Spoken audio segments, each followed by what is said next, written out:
Hi guys, today we're seeing Q3 earning reports coming out and announcing one by one. So some of the stocks were outperforming the expectation and some of the stocks are underperforming the expectations. So what are the expectations? Who made those? Okay, some of the ibanks, some of the institutions, some of the TV, some of the media for the same stock and on the same day, some said outperforming, some say it's underperforming the expectation.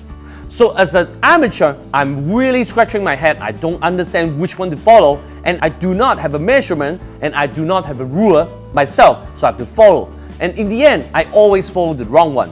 Why? Because we do not know the formula, we do not know the valuation. First of all, we'll talk about the valuation. So today we announce the formula so that you can also calculate the valuation yourself. First of all, we have to talk about what is valuation. We have to understand valuation is different than price. Sometimes if we miss buying a stock, let's say I miss it from $10 and it's right now $20, then we will say this stock is now really expensive. The fact is, after last year, many of the stocks had almost double, if not triple of the price. So if every single time the stock is only 50% of double, and then we think that it's expensive to sell it, just like housing market. Whenever you sell it, you can most likely, I think you cannot kick into the housing market again. So that is the misconception between the price and valuation. They are two different things. So today, this formula is, in order for you, the stock price to stay at this level that you are trading today, you have to show me the report to support that. If you are underperforming this measurement, then the price will eventually goes down. So that is something that we'll talk about now. So first of all, if you haven't subscribed to my channel, please subscribe to my YouTube channel and like my Facebook page. And this requires a little bit of math, which probably you'll be unfamiliar with for the past 10 or 20 years, I don't know. But it's a simple math. If you have any questions, please leave me comments in the comment box below. That's it. So if you like this video, it's a bit technical, but it's not too hard. But if you like it, please leave me a thumbs up and also share this video to your friends. So first of all, let's review what we talked about in July. Because in July, we have used this model already. We apply specifically in NVIDIA, which is the backbone of big data and gaming console, stuff like that. It's really, really big company.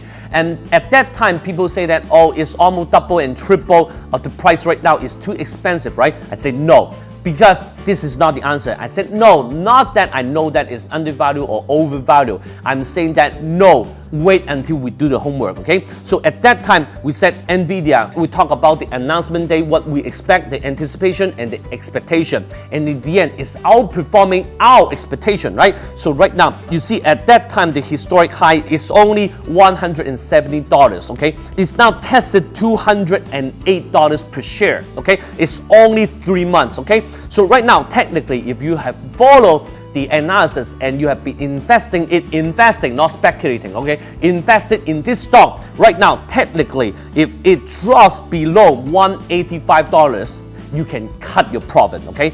And it's still, in fact, $10 higher than the historic high when we published the video last time in July, okay? So that is something that you have to put in your mind.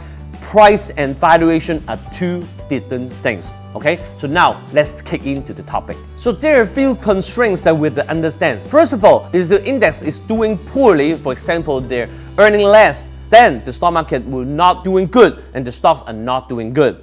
And you should only use it in Q3. For any sense people are expecting Q4 reports, then it's not doing any goods, okay? If the stocks are blue chips, it will be more or less higher correlated with the index, with the formula. So the fourth one, if the stock is losing money, then the valuation model will not work. This is something that I've been teaching for 6 years. It's a special formula. I will teach it in my preliminary class, okay? So I have 2 more models, such as cash flow models, which every single valuation, all the patterns, all the technical analysis is unique, because my losing money experience is also unique. So after this experience, I've developed many things that will be taught in the class. So this is one of them, okay? So this is a simplified version of the preliminary class. If you have been to my class, just use the formula I announced in the class, okay? So this is the formula. So whenever you see the left side and the right hand side, okay? The left hand side is the earning per share that is going to announce quarter to quarter. It's quarter 3 to last quarter 3. It's not quarter 2 to quarter 3, okay? So we have to understand that. So people were going to announce the report in all kinds of ways, okay? So they will say that, oh, the new business has gone up by 500%, but that's new business, right? Oh, the revenue has gone up by 20%, that's only revenue, okay? So we need earning per share quarter 3 to last quarter 3, okay? So that's the left hand side. So the right hand side is something you have to compare. So the right hand side, in order for you to say that the price is the P ratio, today's P ratio, divided by the constant of 177. That is something that you should use for only quarter 3, okay? So it's something that you should calculate. So this is how it works. So whenever the earning report coming out on the left hand side is greater than the right hand side, then it is overperforming expectation. So more or less the price will go up, okay? So if the left hand side is lower, is less than the right hand side, then the stock price may go down. So it doesn't deserve the stock price. So maybe we overthought, this market is overreacted, so you have to return what I've given you before because you do not deserve it. Okay, so it's going back down. Okay, so we'll use MTD, which is a really big company that does all kinds of measurement in labs, in scientific measurements. We're holding it we're literally holding it in our portfolio. Okay, MTD. So the earning report is announced November 2nd. Okay, so quarter 3 to quarter 3, as you can see in the screen, is only growing by 15%. Okay, that's the left hand side. So the right hand side is the P ratio divided by 177, okay? So it's 38.55 divided by 177, and the right hand side becomes 21.77. So in plain words is, in order for you to deserve $700 per share, then your report should better give me a quarter 3 to quarter 3 earning per share growth of 21.77, okay? So as you can see, it's only 15% growth, right? So it has a bearish candlestick and then gap down is in no time. It's just in 2 days, okay? So now the price is around $650, okay? So that's basically something you can do as an exercise or something that I prove you that it works as long as you're not using this formula to speculate. You're really to hold it and to wait for at least 1 quarter to few quarters. There's something that it should work. So MTD, you can look at, oh, I know the stock, the valuation is not as good, it's not as attractive, right? But technically, you see there's a red uptrend line that is supported by 4 points, okay? So right now, as long as it's not breaking below $625 per share, and then it will probably going up, challenging the $695 per share level again, and then if it breaks historic high again, it will test the $738 per share again. So in this way, it's saying that the market has already digested the bad news, not the bad news, but is the underperforming news of the quarter 3 earning report, and they may be looking forward to quarter 4, right? So if it is going below 625, it's showing that technically the market is still reacting to this bad news, and then technically it will test $570 per share.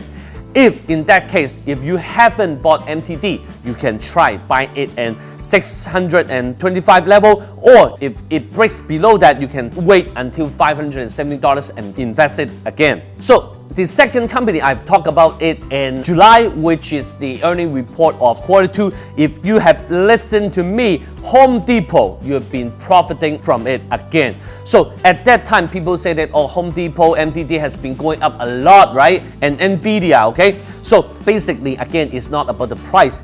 It's not about have we bought it or not. It's about the future, okay? So right now, November 15, so we can do this homework, is the date of the announcement. So the right-hand side, if we copy down the P ratio, is 23.56 divided by the denominator of the constant of 177, and the right-hand side becomes 13.31%. Okay, so as long as the earning report, earning per share, quarter 3 to quarter 3 is growing by more than 13.31%, and it deserves this price or more, okay? So the third one is Cisco. It's really a big company. It's blue chips, and if you want to invest in it or not, you really have to understand because it will affect the market, right? So November 16th is the date of the announcement. The right hand side is 16.49 divided by 177. The right hand side becomes only 9.32. Tell me you will hit this expectation, please, okay?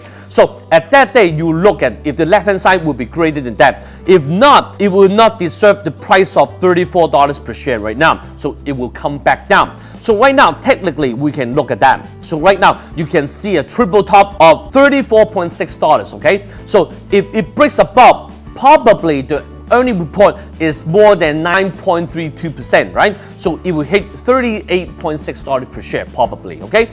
So if it's not, it will going down, testing $32.45 per share.